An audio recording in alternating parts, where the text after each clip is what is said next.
Olá, começamos agora mais um podcast da JRC Law, o JRCast.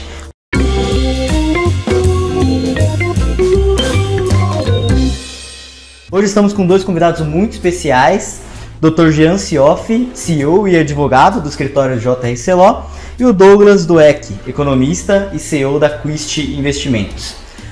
Olá, senhores, como estão? Como vai? Tudo bem? Estou muito bem, obrigado, doutor. Boa tarde, Franco. Boa tarde, tudo bem? Boa tarde. Já começo falando sobre expectativas 2022, tem alguns números bem legais para a gente conversar e debater.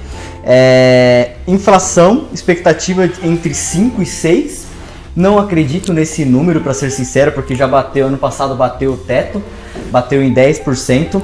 Selic, expectativa entre 12,75 e 11,50. Ontem nós vimos que bateu 0,75 pelo Copom. O dólar foram reduzidas de 5,60 para 5,50 e hoje sendo cotado a 5,30. E a economia deve crescer 0,5 ano que vem. O que a gente pode falar desses números? Então, normalmente se você observar, o Copom sempre solta essa meta que o Banco Central vai ter, que o governo vai ter.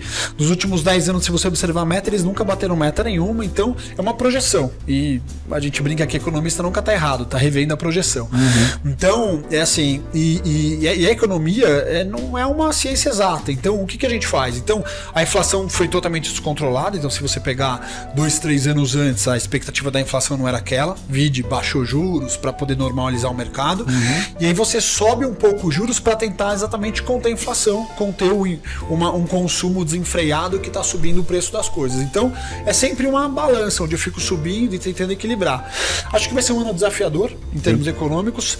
A gente está num momento instável economicamente e a gente também tem um ano de eleição que, por padrão, no Brasil já é um ano ruim, né? Já é um ano instável. Então a gente vai ter todos esses números aí. Brinca quando a gente faz plano Deus dá risada, esse daí são números pra gente dar risada. Mas a gente tem um mercado instável que a gente vai ter que ir observando esse ano e tentando se preocupar talvez com o micro, né? Sentar a bunda na mesa e trabalhar, porque se ficar olhando só tem notícia ruim, mas são os números que a gente tem agora. Sim. Doutor, tudo bem? Tudo bem. Nós vimos que ano passado caiu o número de pedidos de recuperação judicial, o menor nível desde 2014, uma queda de mais ou menos 24% em todo o país comparado a 2020. E o que explica a queda de um mecanismo que todo mundo achava que teria um salto, teria um aumento devido ao ano de 2020, que foi um ano difícil, teve muitos percalços, se imaginava 2021 muito pior por conta de Covid, etc. O que se explica essa queda de 24%? Bom, os números demonstram isso, mas na realidade do empresariado, e mesmo do agronegócio, onde nós atuamos em conjunto, muitas vezes com a Quist Investimento, dando apoio econômico-financeiro, é uma dificuldade muito grande do empresário, do produtor, em superar o momento de crise financeira. O Covid é, sem dúvida nenhuma, um vetor importante que desencadeou um agravamento sensível na saúde financeira das empresas. Quem estava bem ficou mal e quem vinha já cambaleante, vinha mal, ficou pior ainda. Acontece que no auge da pandemia, e falando aqui sobre as dívidas, principalmente dívidas financeiras, dívidas com o banco, de financiamento de produção, os bancos se anteciparam e concederam prazos, alongaram alguns contratos, de forma a dar um respiro, né, até para ver o que ia acontecer no cenário pós-Covid, que é um cenário incerto, nós ainda estamos vivendo. Sim. Né, agora o Omicron, então a capacidade de produção daqueles que postergaram os contratos e que num dado momento precisa ser pago, a capacidade de produção sem dúvida vai ser afetada por essa nova variante. Por quê? Porque ela está afastando inúmeras pessoas da produção. Sim. Então você imagina, aquele que prorrogou um contrato no ano passado e que começaria a pagá-lo agora, ele está com menos 20, menos 30 pessoas no chão de fábrica, menos colaboradores também no campo, né? Até porque a Omicron se mostrou uma variante muito mais transmissível. Exatamente, e faz com que as pessoas não vão trabalhar. Sim. Então, a capacidade de produção ela vai ser, sem dúvida nenhuma, afetada por isso. Já está sendo, na verdade. Sim. Empurrou o problema com a barriga no final, né? Exato. Porque, assim, já estava difícil agora. O que acontece, o banco fala, olha, se todo mundo que precisar não conseguir pagar, vier aqui e fizer, por exemplo, uma recuperação judicial, o banco que hoje tem uma área de recuperação de crédito, que são 5 pessoas, vai ser metade do meu time. Sim. Então o banco ligou para algumas pessoas e falou, eu sei que você não vai conseguir pagar, quer alongar sua dívida, eles fizeram um plano de contingência para um problema que poderia vir. Mas é o que o Dr. Júlio está falando. Então, eu tenho lá, vamos dizer que eu tenho 300 funcionários. Se a cada mês ou a cada 15 dias 10% estão fora, a minha produção vai ser afetada.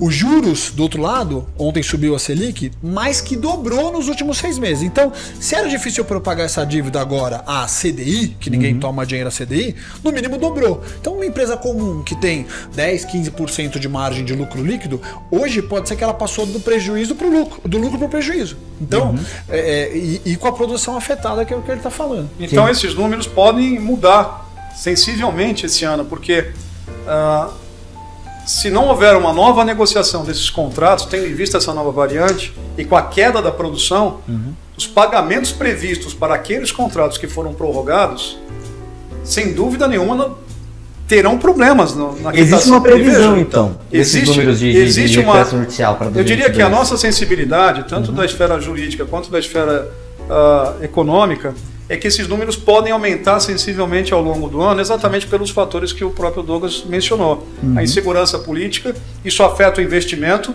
não é? Sim. Com o aumento de juros, o investimento disponível vai para uma área mais especulativa, menos direto na produção, e os contratos que foram prorrogados precisam ser pagos.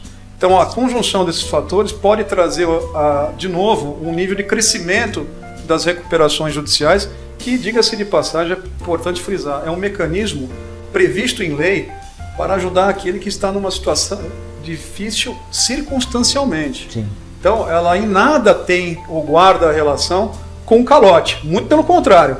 A relação que ela tem é de você renovar a sua confiança no mercado, tendo em vista que muitas empresas, algumas das quais já assessoradas aqui pela Quist, tem ações em bolsa de valores, né, Douglas? Então, a empresa sai do problema, de fato. Né? Se você observar nos Estados Unidos, diversas empresas que você conhece já usaram a recuperação judicial. Então, tem épocas que eu estou super bem e tem época que eu estou num ponto ruim do ciclo e é hora de eu sentar e renegociar. Na prática, o que é? Um pacotão da renegociação. Fala, pessoal, faz 2, 3, 5 anos que a gente está trabalhando, vai para cima, vai para baixo, não vai ser bom.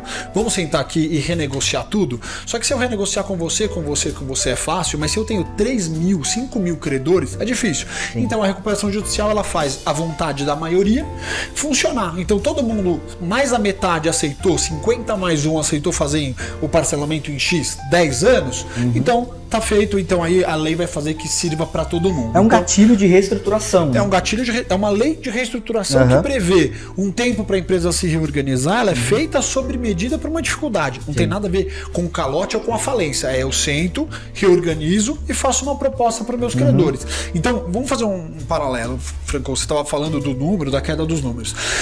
Eu sempre vou ter um padrão ali, exemplo, o mercado está bem, estável, e lá 3%, por exemplo, das empresas vão ter problema.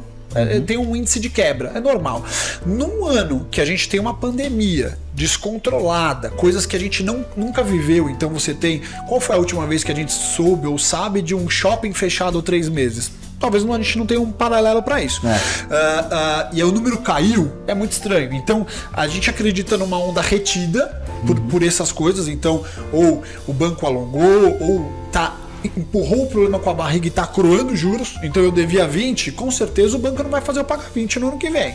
Já virou 25, 30, o problema foi empurrado com a barriga e está crescendo, tem fermento nesse bolo. Então, a gente acredita num aumento substancial da reestruturação, com a utilização da recuperação judicial, mas exatamente para poder deixar eu alongar minhas dívidas em ordem, coisas que eu... Então, exemplo que eu estou dando agora, se eu sou um dono de rede de loja, eu estou com um monte de aluguéis atrasados, eu sento e fala, pessoal, fiquei 3 meses desligado, pagando funcionário, estoque parado. Como é que eu fazia com a calça jeans dentro da loja? Eu não vendia. Então eu não tenho como pagar vocês. Vamos fazer um pacotão aqui, quero pagar todo mundo em 5 anos. Aceita, vida que segue. E ele vai voltar a pagar. Então não tem calote. Foi um alongamento, uma reestruturação da dívida. Sim. Então a recuperação judicial é um capítulo da lei de falências para você não falir. No momento que você tem uma dificuldade, senta aqui, vamos reorganizar. Tem uma malinha da Samsonite na sua casa? Capital aberto, na bolsa, 8.000 lojas no mundo, Bolsa de Valores de Nova York, 2009, ela chama todo mundo e fala, preciso pedir uma recuperação judicial, fez recuperação judicial. Já andou de American Airlines, já fez recuperação judicial 2 vezes nas 2 últimas décadas. Então, é assim, lá fora, eles estão 30 anos na frente da gente do mesmo jeito que você vai muito bem e tem ano que você é a estrela da bolsa, pode ter um ano de reorganização também. Sim, que, aliás, deveria ser o nome da lei, talvez, né, Douglas? Porque ela trata exatamente o que você falou, para que a empresa não vá à falência. Sim. Então você dá uma conotação, quando fala lei de recuperação judicial, que para o leigo, né, para o empresário, que levanta todo dia cedo, vai trabalhar, o produtor rural, que é um segmento que nós temos sentido cada vez mais a necessidade de informação a esse público, para que ele saiba que é possível superar o momento de crise. Quando você fala recuperação judicial, a sensação que pode dar é de que aquilo é ruim. É um sinônimo de caloteiro. Sim. É um sinônimo de estar à beira do precipício. Não é verdade. Deveria se chamar, talvez, o nome mais apropriado seria Lei de Reestruturação Empresarial. Sim. Quem sabe assim, teve um problema na tradução e que acaba dando uma conotação completamente errada no Brasil. A gente tem outro negócio. A gente tinha antigamente outra lei que não era a lei de recuperação judicial, que era... Como é o nome mesmo? Concordato. A concordata. E o concordatário era conhecido como lei de quebra. Como que era a lei da concordata? Tudo que eu tenho atrasado, eu tenho 2 anos para pagar. Como é que eu pago tudo em 2 anos? Ninguém pagava. E realmente virava um calote. Então, a recuperação judicial veio e falou assim, cada um vai fazer uma proposta que cabe pro seu bolso. Você fala, poxa, legal, aí cabe para mim. Só que ele trouxe 20, 30 anos de histórico ruim de outra lei que não é mais aquela lei. Então o cara fala, poxa, é a mesma coisa de ser concordatário. Você traz um ranço, então já vem negativo antes de começar do zero. Então ela não é neutra. Então também, trazendo da concordata, a gente tem mais um obstáculo, né? Um obstáculo e a necessidade de informação. Opa, a lei mudou, a lei é nova, senta e se reorganiza, você está sendo acompanhado pelo juiz, acompanhado pelo administrador judicial, é mais clareza para o credor que fala, o que está acontecendo lá que ninguém me atende? Não, é prestado contas num processo. É mais claro para todo mundo. Inclusive, a lei prevê prioridade de crédito, onde a gente consegue trazer dinheiro novo, investimento para esse ambiente, em recuperação judicial. Que talvez o cara que estava antes da recuperação judicial com diversos problemas, mas sem usar a lei, ele estava numa zona cinzenta. Te diria que hoje é muito pior você estar nessa zona cinzenta, você não vai nem para frente nem para trás, porque o cara não sabe, a sua empresa vai quebrar ou ela vai bem. O mercado financeiro achando que está duvidoso, não tem crédito. E já em recuperação judicial fala, não dá mais para ele fazer recuperação judicial de novo. Então, se eu entendo esse crédito, eu posso apoiar ele. Então, você já está mais transparente, você é mais interessante para o mercado. Franco, concordo plenamente com o Douglas, acho que falta informação. Porque para o leigo, para o empresário que todo dia está na batalha, está na luta para superar os problemas, ele é um lutador. Ele é um incansável. E essa lei serve exatamente para esse perfil de pessoa, de empresário, de produtor rural, né? É uma lei que permite a ele superar um momento de crise, mas com total transparência, como disse o Douglas. Transparência não só ao investidor, que pode vir mais seguro, tendo em vista que ele, ao investir, terá prioridade, ele não trará com ele os problemas do passado desse empresário. Quando eu digo problemas do passado, eu estou me referindo à sucessão trabalhista, sucessão de contratos comerciais, sucessão tributária, porque a lei, como ela foi feita, ela foi idealizada, é para recuperar aquela sociedade empresária em dificuldade. Portanto, seria um contrassenso não permitir a segurança de investimento nessa sociedade, porque é através do investimento que ele consegue superar o problema. Então, se ele está com as suas contas vulneráveis, se ele está contaminado por execuções, processos de penhora, de máquinas, de equipamentos, de conta, o investidor, ele se sente inseguro. Douglas pode falar muito melhor do que eu sobre isso. E a partir do momento que ele está no guarda-chuva da lei, em que um juiz, um administrador judicial está acompanhando as razões da sua dificuldade, está acompanhando o mecanismo de sobrevivência, quando o Douglas, através da Quiche, apresenta o investidor nessa circunstância, me parece, Douglas, que ele tem mais segurança. Porque os problemas não serão transferidos a ele, é isso? Ele tem mais segurança e ele também fala assim, olha, hoje se eu tenho toda a minha dívida atrasada, eu até posso tentar te ajudar, mas se eu investir um X, será que eu não vou arrumar um problema para eu pagar depois? Se eu tenho dentro da recuperação judicial, eu sei, olha, não é que ele vai ter que pagar toda a conta hoje, ele vai pagar a conta em 6 anos, 10 anos, 15 anos, conforme for o plano dele. E o dinheiro que a gente vai trazer como investimento vai ser usado para produção de dinheiro, para produzir, para fazer coisas novas, e não para pegar e pagar a conta velha, por exemplo. Então, o ambiente dá essa segurança. Por mais que a pessoa fale, olha, eu não vou fazer, não vou pagar problema velho, etc. Fora de uma recuperação judicial, é um ambiente que você não controla. Então, você está atrasado, o credor vai fazer uma execução e tentar buscar os direitos dele, etc. Então, o ambiente controlado dá uma viabilidade econômica nova, até porque diversas vezes que a gente faz recuperação judicial, a empresa tem uma queda. Então, assim, aquela empresa que teve uma queda, possivelmente não vai conseguir pagar... É uma queda dada por algum tipo de preconceito com a lei? Não, a queda antes de pedido da recuperação judicial.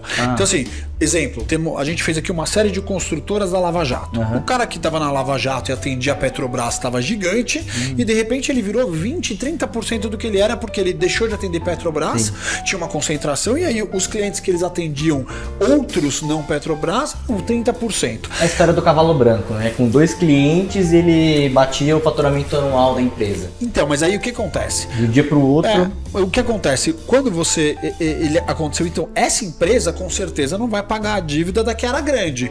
Então eu vou precisar de um alongamento grande para dar uma nova viabilidade. Deu uma nova viabilidade, eu vou pagar em 10, 12, 15 anos. A gente já fez aqui planos de viabilidade com 25 anos para pagar, que aí a empresa ia conseguir, era a única forma de pagar, que aí o investidor fala, peraí, hoje as dívidas estão alongadas. Se eu investir na empresa, não vão dragar o dinheiro, drenar o dinheiro para dívida velha. Então eu posso investir aqui, que vai ser produção e dinheiro fazendo dinheiro. Então o ambiente fica mais controlado e de novo apetitoso para o investidor poder entrar no começo da subida, na rampa, que ele vai falar, poxa, se eu investir agora, se você olhar várias empresas que em recuperação judicial foram para bolsas e a ação foi a 0, a R$1, depois todo mundo fica olhando, é uma ação que tem liquidez, que tem movimento, que o pessoal fala, e agora? Ele vai subir? Ele vai subir? Pode ser que ele caiu muito e que seja realmente um risco ali naquela condição, mas depende do trabalho que for feito, é um ótimo ponto de compra, um ponto de entrada para o investidor. Entendi.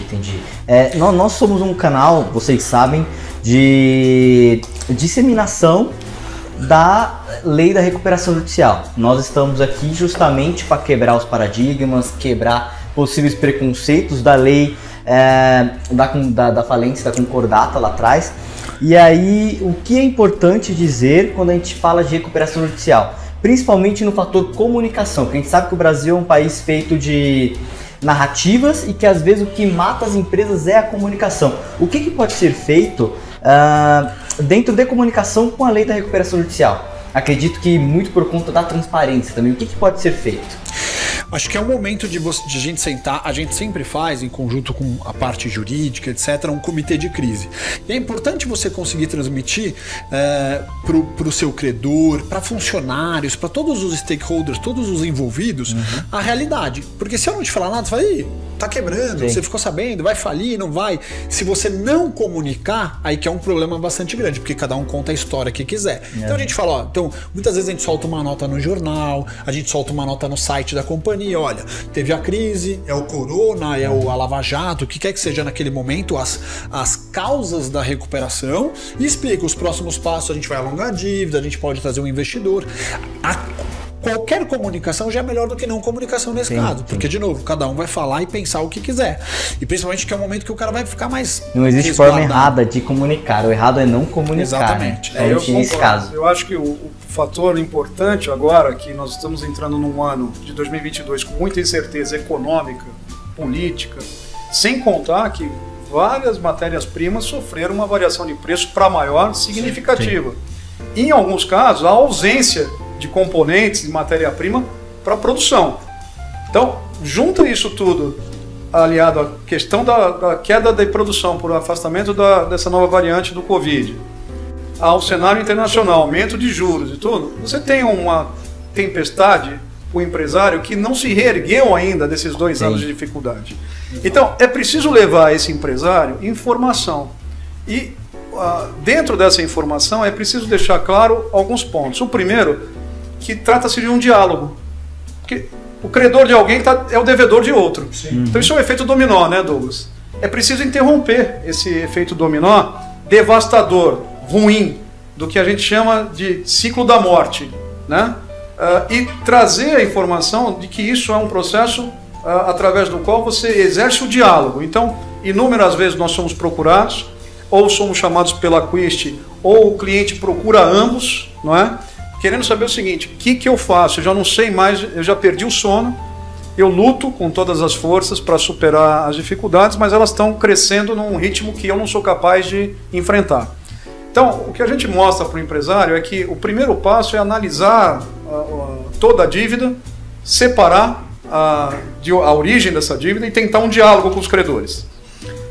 O diálogo vem através de uma mediação, através de uma conciliação, um diálogo que é transparente, que traz credibilidade, mas a gente, por vezes, Franco, nós nos deparamos com situações de agravamento sensível da situação.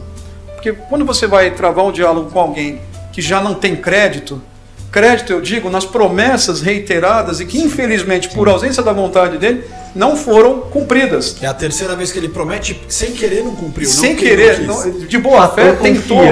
Exato, então o diálogo ele não é suficiente, porque é um descrédito na capacidade de honrar um compromisso novo, né? Nessas circunstâncias, e considerando que este mesmo credor, seja ele de que natureza for, já está exausto e que está devendo para alguém que precisa reaver seu crédito, ele procura a justiça. Sim. E nesse momento, o empresário está tendo um problema de penhora de faturamento, bloqueio de bens, máquinas e equipamentos. No campo, isso é muito sério, porque sim, o homem do campo depende de maquinário para colheita e imagina um produtor rural, na época da colheita, que demora meses para aquilo acontecer, tem a variável ainda do clima. Quando ele está pronto para colher, que aquele resultado se reverterá em prol de muitos dos credores, um entre eles, vai lá e busca a máquina e o equipamento do produtor. Nossa, já aconteceu isso? Várias vezes. Acontece todo dia. Todo dia. Uma ligação por dia. Todo dia. Nossa. Todo dia. O produtor acorda de manhã, tem um oficial de justiça lá para levar. E essa mesma situação acontece com o empresário no chão de fábrica também. Então ele está pronto, ele imagina que aquele dia é o dia da virada, e ele é surpreendido com uma ação que ele não tem como evitar. Trata-se de uma decisão judicial que é preciso ser cumprida. Então, nessas circunstâncias, como eu disse, o diálogo já não é mais eficaz, ele não gera os efeitos pretendidos, e aí é preciso recorrer ao guarda-chuva, à proteção legal. E essa proteção legal, Franco, ela tem, nesses últimos 15 anos, que é a lei que rege aqui no país, houve uma evolução muito grande, não só do espírito da lei, mas também dos profissionais que trabalham com ela. Não só na equipe de investimentos, de jurídica, mas principalmente nos tribunais, né, Douglas? Sim.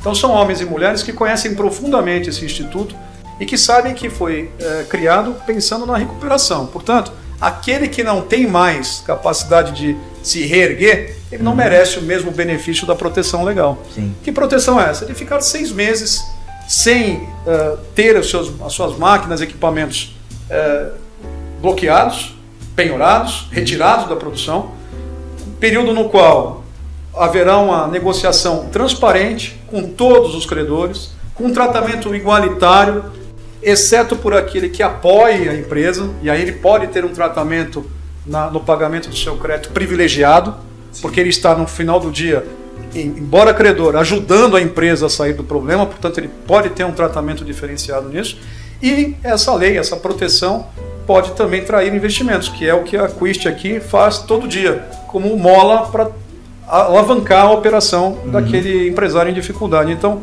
a informação tem que ser levada a ele nesse contexto, de que mesmo com a proteção legal, a chamada recuperação judicial, ela é o único meio para impedir esse bloqueio de bens, de máquinas, equipamentos, de bens essenciais à produção. Porque sem eles, ele não consegue sair do problema. Definitivamente se torna um caso de falência. Sim. Né? Ele não consegue reagir. Então é preciso evitar que isso aconteça. E o mecanismo pelo qual se evita isso é a recuperação judicial. E mesmo lá haverá o diálogo transparente, um diálogo organizado. Então os credores são organizados em algumas classes de credores, em que haverá um diálogo próprio, transparente, organizado com todos eles. É por isso que durante 6 meses a empresa fica protegida contra essas ameaças de perder um bem essencial à produção. Sim. É o momento através do qual ele vai reorganizar sua dívida. É o fôlego que é feito sob medida, para você ter uma ideia. Um dos pontos. Então, como funciona? A gente pegou, a equipe do Dr. Jean foi lá, jurídica, e a gente diagnosticou junto e decidimos que o caminho é uma recuperação judicial. Importante falar também que tendo o ponto... Desculpa, Tati, interromper. Tendo o ponto jurídico, tendo esse gatilho jurídico, ele se protege com uma lei do lado dele. Exato, então ele tem a lei para proteger. Eu vou pedir ajuda ao juiz. Falar, juiz, eu não vou conseguir pagar todo mundo, mas se tirarem meus caminhões ou a colheitadeira, eu não vou nem tirar o dinheiro para pagar ninguém. Consigo pagar. Acabou. Exemplo, uma safra de soja, você não tirou durante um tempo, apodrece. Então, assim, eu tenho que ter naquela janela a hora certa de colher. E vira um ciclo completamente sem fim. Toma a colheitadeira, ele não consegue colher, ele não consegue pagar o credor, mas ele não paga o credor porque ele... Enfim. Então, a lei, ela se adequa perfeitamente para esse caso quando diagnosticado e é o caso dele. Então, lá, estou 6 meses protegido e não vai tirar meus bens. Por mais que o bem é garantia de alguém, estava em execução, param todas as execuções por um período para a empresa ter um fôlego e respirar. Para você ter uma ideia, é tão sob medida que os juros são congelados. Não tem mais multa e juros. Se eu mal conseguia pagar o passado, como que continua acumulando os juros? Então a lei fala, né, única vez nesse momento, por mais que seu contrato tinha um juros, também não tem. Então eu vou sentar com todo mundo hoje, eu devo 10 milhões, daqui 6 meses eu vou renegociar 10 milhões em tantas parcelas, de tal forma, de novo, sob medida para cada caso. E durante esse meio tempo, eu fiquei trabalhando com máquina, com imóvel, qualquer coisa que era garantia, e eu podia perder uma peça, uma engrenagem essencial, e aí tinha sido água abaixo. Então, como qualquer doença, o diagnóstico precoce vai dar uma chance de sobrevida muito grande para o produtor ou para a indústria, empresa de serviço. A gente já fez de tudo que você imagina aqui. O Douglas tocou num ponto sensível, Franco, que é a oportunidade, o momento de agir. Né? O diagnóstico precoce, como ele colocou. Qual que é o momento? Existe um momento? É preciso agir. Então, a informação, que é o que você havia nos perguntado, como tratar a informação, é preciso levar, né, a todos os empresários do país que essa lei, no seu DNA, ela tem a lei americana. Tem o espírito da lei americana. Qual é? De ajudar a empresa que gera emprego, gera riqueza, gera impostos, a sobreviver e sair do outro lado melhor do que ela entrou. Ou seja, são os casos que o Douglas falou. Por exemplo, uma empresa aérea americana que já passou por esse tipo de procedimento 2 vezes e ainda continua prestando um bom serviço, né? Um serviço de qualidade, gerando emprego e impostos. Então, o DNA da lei veio com o espírito de reerguer o negócio, né? A expressão utilizada na lei é soerguimento da atividade empresarial. É preciso dar um tempo a ele. E o diálogo é transparente e organizado. Agora, adotar a medida, isso nós não podemos fazer pelo empresário, nem pelo produtor. A decisão de agir diante de um problema grave financeiro é só dele. Então a informação pode ajudá-lo a desmistificar a falsa impressão de que aquilo é um recurso para caloteiro, aquilo vai colocar o nome dele no mesmo cesto daqueles que, de forma intencional, de má fé, não cumprem suas obrigações, quando na verdade é exatamente o oposto, Franco. Ele vai ser levado ao cesto daqueles que agem de boa fé. Sim. Porque estão seguindo a lei. Lei que tem, como eu disse no seu propósito, ajudá-lo a sair do problema. E não criar um problema ainda maior. Ele vai de novo e vai reestruturar também a imagem dele. A gente junto acaba emprestando um pouco de credibilidade de ser um time que está lá canalizando e organizando, e não é a primeira vez, já fizemos 200 vezes aquilo. Então, literal, a gente já fez 220 casos aqui na Quest Investimentos nos últimos 14 anos. A gente vai trazer uma credibilidade nova junto a ele, novos parceiros, novo acesso ao mercado financeiro, etc. Mas ele vai reestruturar a credibilidade dele. Ele falou, agora dessa vez eu vou pagar e cumprir, e aí agora ele vai conseguir fazer, porque a gente não vai prometer para não cumprir. É tudo calculado, planejado, de uma forma que a gente vai conseguir ter um controle diferente do que ele tinha sem a recuperação judicial. E existe um limite de pedidos de recuperação judicial que pode ser feito? Na prática, você tem, enquanto você está num processo de recuperação judicial, você não pode pedir de novo. Então você pediu lá 3, 4, 5, 6 anos atrás e você ainda continua com alguns benefícios ou com alguma coisa da lei, não dá para você pedir recuperação judicial de novo. Mas você pode ter. Recentemente a gente teve um caso da construtora Método Engenharia, foi um pedido na semana passada, ele fez recuperação em 2016 e fez de novo agora. Porque ele ultrapassou o período que a lei prevê para que aquilo não seja utilizado de forma ostensiva. A favor de alguém que intencionalmente prevê desconto na sua dívida. De novo, o DNA da lei, Franco, é de ajudar aquele que circunstancialmente, aquele empresário, circunstancialmente está em dificuldade. Pode ser uma vez na vida. Ele está num momento de crise que ele nunca teve para fazer uma reestruturação para nunca mais. Então ele não pode fazer isso dentro do período de 5 anos. De novo, é preciso ultrapassá-lo. E é exatamente o tempo que o Douglas agora mencionou, foi superado, portanto ele diante de uma crise, e é notadamente uma crise também para o setor de construção, né? Eu imagino que, estando no meio de uma crise dessa, seja argumento para ele fazer outro pedido. É um deles, né, Franco? A lei determina que você tem que apontar as razões pelas quais a empresa passa por problemas. Então é indissociável o relato e a juntada de vários documentos para que o empresário ou o produtor rural, ou até mesmo o clube de futebol, né, possa usufruir deste mecanismo de proteção, negociação organizada, como disse o Douglas, e atração de investimento. Sem investimento, sem dinheiro novo, dificilmente as empresas saem do problema. E talvez seja essa uma das razões pelas quais a fama da recuperação judicial levou ao descrédito. Porque muita gente dizia, a empresa que entrou em recuperação não saiu do problema.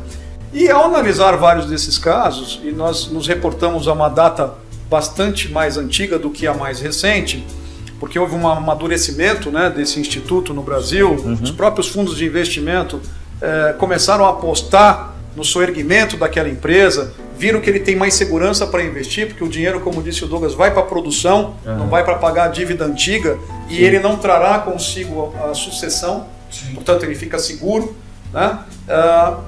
Num tempo mais longe do que agora, muitas empresas não saíam da recuperação judicial. Então também trouxe essa pecha de que a recuperação é só para inglês ver. Ela só serve para adiar um problema que é o falimentar. Não é verdade. Por que aquilo talvez tenha resultado dessa forma? Por que as empresas talvez não tenham superado o meio de crise? Bom, são vários os fatores. O primeiro, talvez, da atitude tardia, né, Douglas? Do empresário usar um mecanismo, mas quando ele já está fadado ao insucesso, o serviço ou o produto dele já não é mais atual. Ele já perdeu o mercado de tal forma que alguém já irrigou aqueles consumidores ou os setores que ele deixou de atender pela crise. Então esse é um. O outro é exatamente a ausência de dinheiro novo. E aí, sem dúvida nenhuma, ter especialistas ao seu lado, como a Quist Investimentos, ou escritórios jurídicos e de consultoria especializados, faz com que o mecanismo seja só jurídico. E ele é econômico, é preciso trazer dinheiro novo. E acelera o processo muito. Então você está lá e você tem pessoas que já fizeram várias vezes, já trouxeram dinheiro várias vezes, você vai aumentar a sua chance, o seu leque vai ser ampliado de uma forma muito grande. Então, ele estava falando do momento certo, às vezes passou. Assim, todo mundo acha que é a última coisa que eu devo fazer sem pensar, mas então assim, muitas vezes se eu tô, Deus me livre, doente, aí fala, eu vou fazer cirurgia só se eu estiver morrendo. Não, então se o médico recomendou, o problema é que nesse caso eles ficam tardando para poder fazer isso.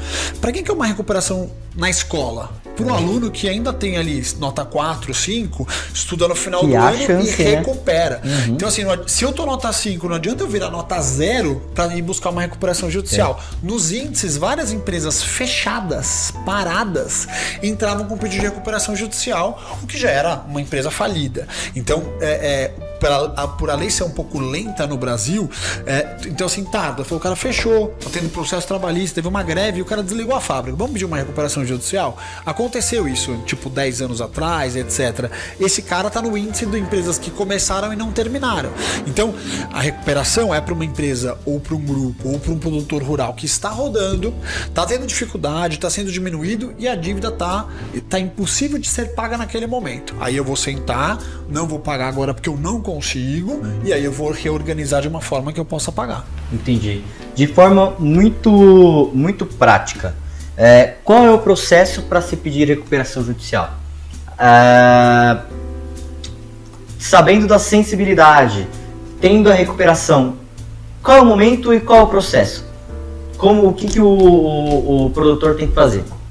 Não só o produtor, mas, como eu disse, estendido a toda a atividade empresária do país, e agora, mais recentemente, ao final do ano passado, segundo semestre do ano passado, também os clubes de futebol, que todos sabemos, é uma paixão nacional, né? E não invariavelmente, as empresas, os clubes, melhor dizendo, eles estão falidos, eles estão ou à beira da falência, mas eles estão tecnicamente falidos. Então, tecnicamente uma falidos. Dívida impagável. Só que aí é um clube, não executa, protege, não protege, mas se ele tivesse que pegar e pagar a dívida que ele deve lá, R$1 bilhão, ele não pagaria nunca. Impagável. Dívida impagável. E agora a lei também está contemplando os clubes de futebol. Pois é, e aí eu acho que isso é importante porque renova a capacidade de crença em um negócio rentável, que pode sair do problema.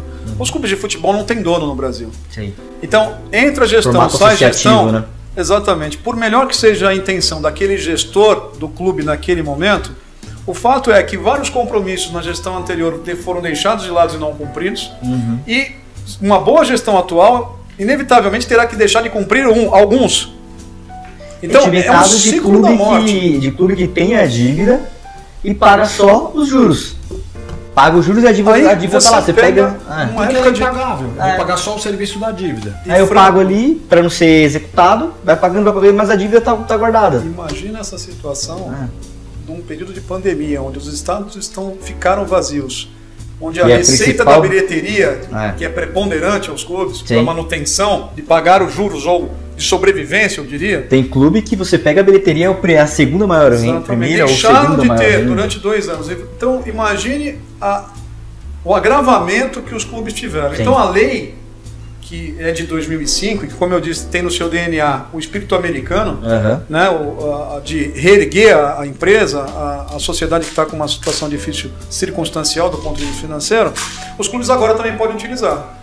Esperamos que, através de grupos de investimento e também de consultorias jurídicas especializadas, para que aquilo funcione a contento. Porque se não souber fazer, e aí respondendo a tua pergunta, o que é necessário você reunir uma série de documentos previstos em lei, é necessário você relatar a história do grupo empresarial que naquele momento precisa de ajuda, e também é preciso relatar as razões pelas quais há uma dificuldade financeira circunstancial. Então, reunindo esses elementos e esses documentos, pede-se, protocola-se em juízo na sede da empresa, no local, na comarca da sede da empresa, um pedido de salvaguarda judicial com esses documentos e com essas informações. O juiz vai receber este pedido, vai nomear um perito para que ele faça uma checagem prévia. Ou seja, ele vá na sede da empresa ou no clube ou no condomínio agrário, não é? Muitas vezes são assim constituídos os produtores, e verifiquem se existem aquelas pessoas trabalhando, se ele realmente exerce aquela atividade empresarial, se aquilo confere com o que está escrito. Então há uma perícia prévia daquela para ter uma validade. Com isso em mãos, o juiz recebendo esse relatório, ele confere, estando de acordo com a lei, o pedido, o relato, os documentos e essa perícia constatando que aquilo realmente confere, o juiz vai determinar a suspensão das ações e execuções contra a empresa e os seus membros por 180 dias, momento através do qual ele vai exercer a negociação. Em 60 dias ele apresenta um plano de pagamento. Plano este que algumas que apresentaram no período pré-pandemia, né, Douglas, foram forçosamente alterados. Tiveram o recall da recuperação. Então, eu tinha uma previsão de faturamento, veio a pandemia, eu vou precisar refazer esse meu plano, refazer os meus índices que davam aquela viabilidade. Então, os meus fundamentos mudaram. O mercado mudou, o preço mudou, eu imaginava que ia faturar uma coisa que não aconteceu. Então, teve muita gente revendo os seus planos de recuperação judicial. E nós sabemos disso porque nós fomos consultados e assumimos vários casos em trâmite.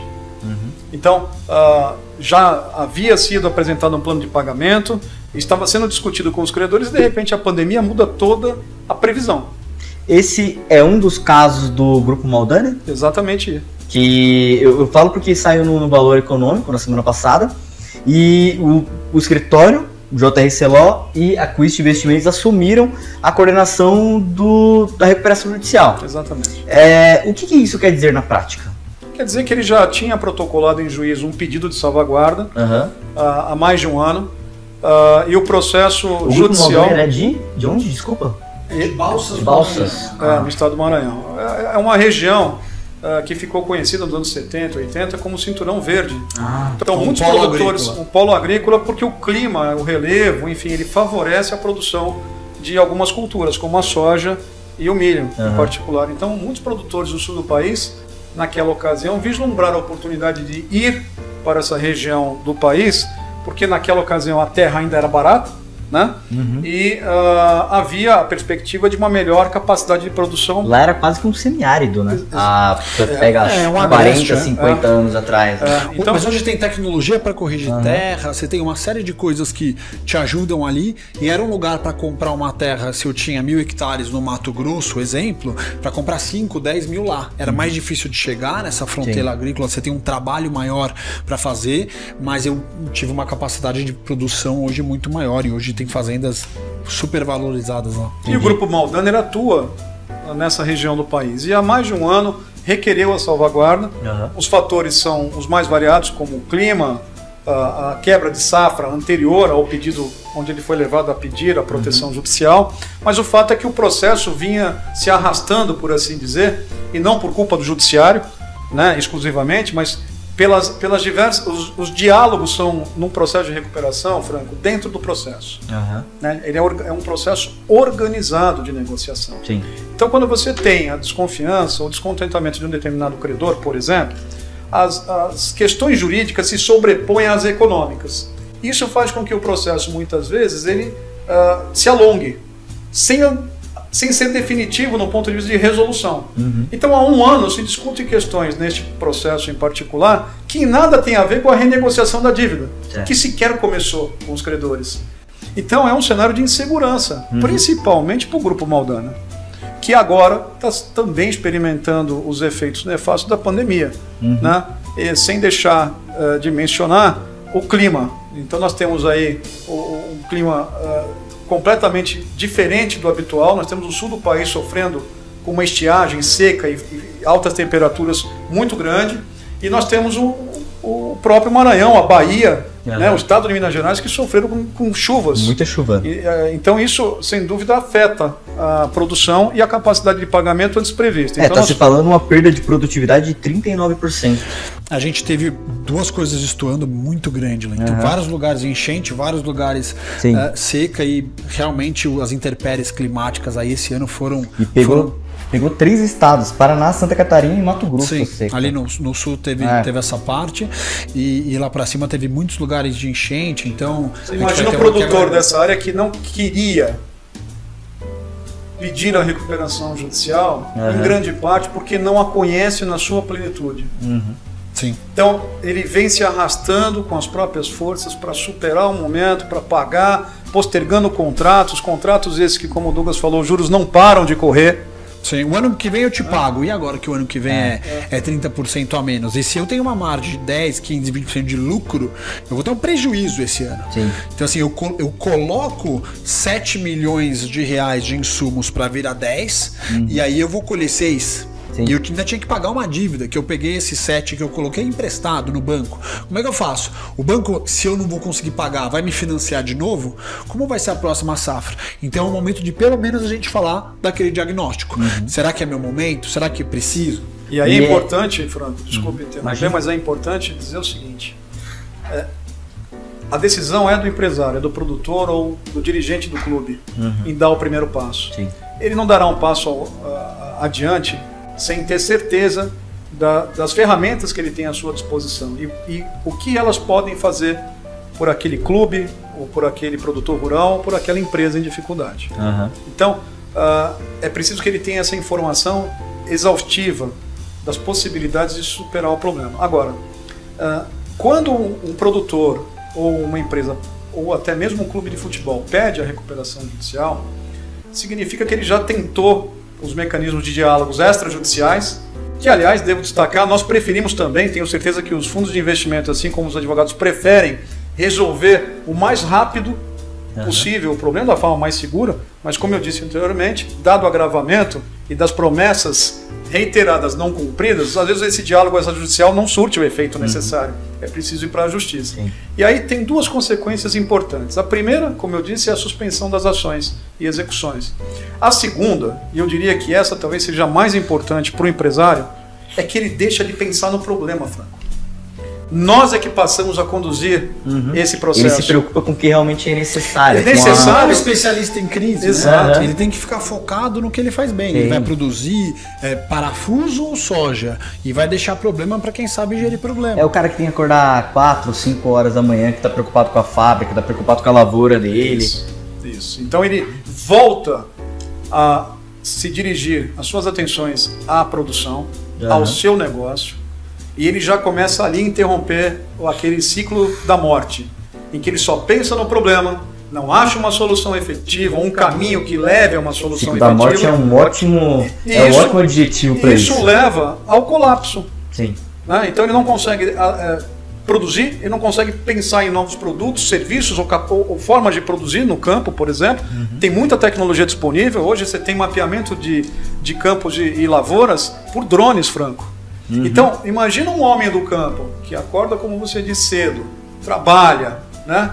E se ele só pensa no problema, se ele tem suas máquinas e equipamentos confiscados, bloqueados ou penhorados, se ele não tem dinheiro para preparar a terra, muitos casos que nós atuamos em conjunto com a Quist, o produtor tem uma redução significativa da produção porque ele não tinha dinheiro para preparar a terra. Então ele está nessa situação toda, você acha que ele vai ter cabeça para pensar em tecnologia e melhora de performance? É evidente que não. Ele está envolvido no ciclo da morte. Então acho que o pedido da salvaguarda, feito por especialistas, permite essa primeira consequência, deixar o homem do campo ou o empresário focado no negócio, cortar na carne no que diz respeito à melhoria da produção.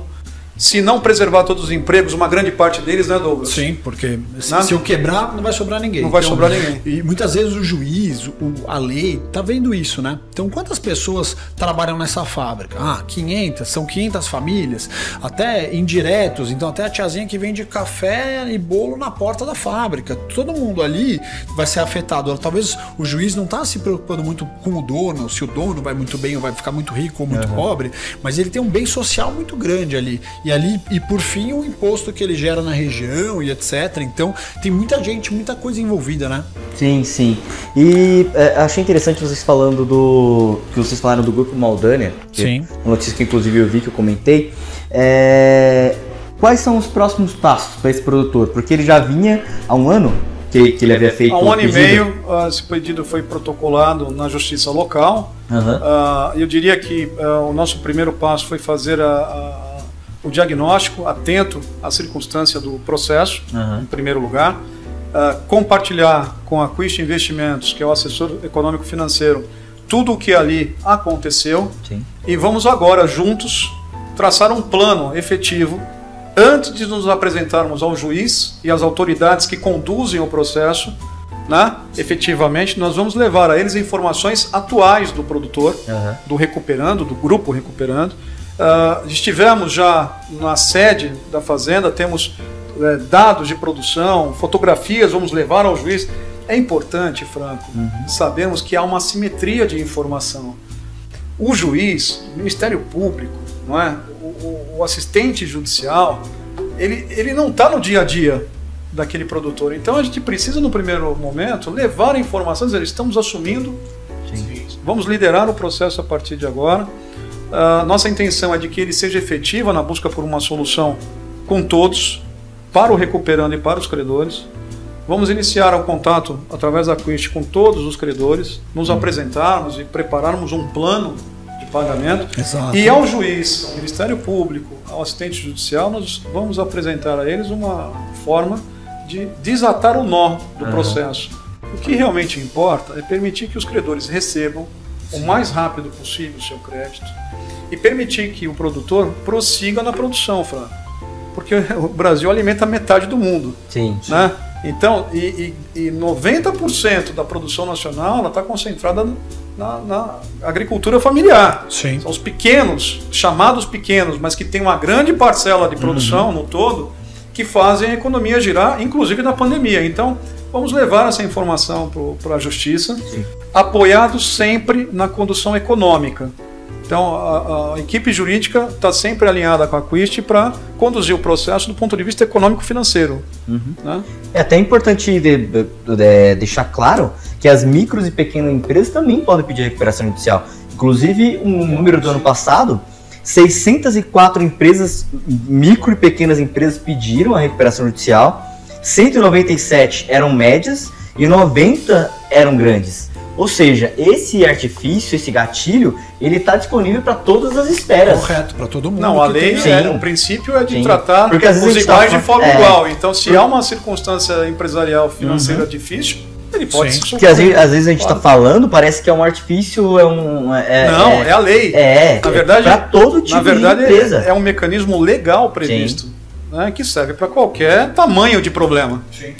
Sim. E qual que é o estágio atual do grupo Maldaner dentro da recuperação judicial, com relação à safra? Qual é o estágio atual dele? A gente tentando agora para exatamente dar uma nova viabilidade econômico-financeira e dar, como o Dr. Gia falou, uma clareza no processo, que é o que a gente entende talvez não estava sendo feito do jeito que a gente faria. Trazer capital, trazer recurso para ele. Dinheiro novo. Dinheiro novo, porque aí eu planto melhor, eu posso colocar veneno, adubo, insumo, ter uma produção como ele merece ter, e aí sim com uma margem razoável para que eu possa cumprir com todos os credores. Então, a gente vai começar um plano do zero, desmontou o cartelo de areia, vai começar do zero. O que a gente vai fazer, como vai ser o plano de safra, reorganizar a companhia mesmo. A gente está assumindo agora que acabou de sair o recesso forense, né, as férias dos juízes, então eles voltaram, a gente está assumindo agora, e então a gente vai fazer um plano lá, de novo, um trabalho de um ano, como funciona em alguns casos. Casos a gente está bem no início, aí na parte do planejamento, a gente tem a equipe lá, que está lá agora, nesse momento, fazendo essa análise toda para a gente botar de pé um plano que vai ser vencedor, como alguns que a gente já teve lá. Então a gente já fez começo, meio e fim, inclusive na região. Você já atuou bastante em Balsas, né? A gente tem uma filial em Balsas, física, e vários outros casos lá, e que já foram inclusive finalizados, que a gente colocou dinheiro, aprovou, reestruturou. Então por isso que a gente também foi procurado por ele para poder fazer essa troca de equipe, e aí agora a gente quer entregar um sucesso para ele, como foi para os outros também. É colocar o bonde nos trilhos, Franco, é seguir o trabalho que anteriormente foi feito, sem nenhuma crítica, não é? Sem apontar o dedo na ferida. Isso não importa, na verdade. O que é importante é ajudarmos o produtor a sair do problema e resgatarmos nos credores a credibilidade que esse processo funciona para ele também. Né? E aí, dentro desse pacote, trazer dinheiro novo, que é, como eu disse no começo, essencial e indispensável. Por isso, trabalhamos em conjunto. Né? Perfeito. Como eu falei agora há pouco, está se falando uma perda de produtividade de 39% na agricultura, mas mesmo assim, segundo projeções do CNA e do CPE, o resultado do agronegócio deve ser até 5% maior, com a previsão de safra de grãos de 289 milhões de toneladas, ou seja, 14% maior que 2021.